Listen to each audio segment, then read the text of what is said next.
Айтқали Нәріков, достық туралы. Достар, мен сендерге қостымын. Сендер барда жоқ қой менің еш мұңым. Достық болып оралады өзіме, өздер не жасап жүрген достығым. Болса дағы қазан басқа, от басқа, жарасады жүрісіміз топтасқан. Бәріміздің мұңаяды жүзіміз, біріміздің көңіліміз тоттанса. Болсын аулақ тоттану мен мұңдану, одан да біз достық жырын тыңдалық.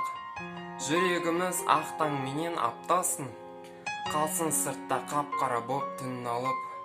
Есепті дос айырылмайды дегенге, мақал ғой деп бір айтыспай көнем бе.